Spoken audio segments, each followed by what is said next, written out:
Sales কিভাবে হয় তা বুঝতে হলে আগে আপনাকে জানতে হবে লোকেরা সিদ্ধান্ত নেয় কিভাবে, আর সিদ্ধান্ত অনুযায়ী লোকেরা কিভাবে কেনার ব্যাপারে আরো আগ্রহী হয়ে ওঠে। কারণ বিক্রয় মোটেও রকেট সায়েন্স নয়, আর ছিল না কখনো। এটা সরল একটা সিস্টেম, তা হলো মানুষের সমস্যা খুঁজে বের করা এবং আপনার কোম্পানি প্রোডাক্ট অথবা সার্ভিস দ্বারা সেই সমস্যার সমাধানের উপায় বের করা। কারণ বিক্রয় এখন মানুষকে কনভিন্স করার পেশা নয়, বরং মানুষকে কানেক্ট করার পেশা। যে যত বেশি মানুষকে কানেক্ট করতে পারবে সে তত ভালো বিক্রয়কর্মী হবেন।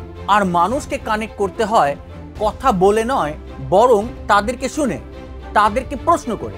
কিন্তু আপনাকে আগে জানতে হবে প্রশ্ন করতে হয় কিভাবে এবং কোন বিষয়ের উপরে। প্রশ্ন করার ক্ষেত্রে আপনি কি ওপেন এন্ডেড প্রশ্ন করবেন নাকি ক্লোজ এন্ডেড প্রশ্ন করবেন?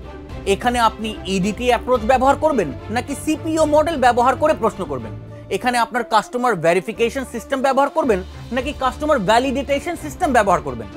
মনে রাখতে হবে, সঠিক প্রশ্ন জিজ্ঞাসা করা হলো বিক্রয় উদ্যোক্তাদের জন্য অমূল্য দক্ষতা। আর তাই সেলফমেড বাংলাদেশ আয়োজন করতে যাচ্ছে সেলার টু সেলস লিডার শিরোনামে 2 ডে লং একটি premium workshop focus on commission based sales strategy and team management.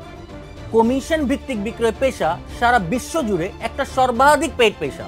কারণ কমিশন ভিত্তিক বিক্রয় পেশা অর্থ উপার্জনে ডক্টর, ইঞ্জিনিয়ার বা অন্যান্য যে কোনো পেশাদারের আয়কে পরাজয় করতে পারে।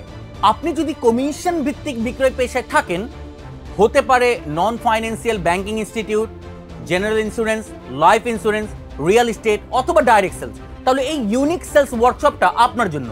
কথা দিচ্ছি, সেলস ট্রেনিং এর মোড়কে অন্য কিছু না শিখে শুধু সেলস শেখাবো। আসন সংখ্যা সীমিত। আপনার আসনটি নিশ্চিত করতে স্ক্রিনে দেওয়া আমাদের এই নাম্বারে যোগাযোগ করুন। তাহলে দেখা হচ্ছে ইনশাআল্লাহ।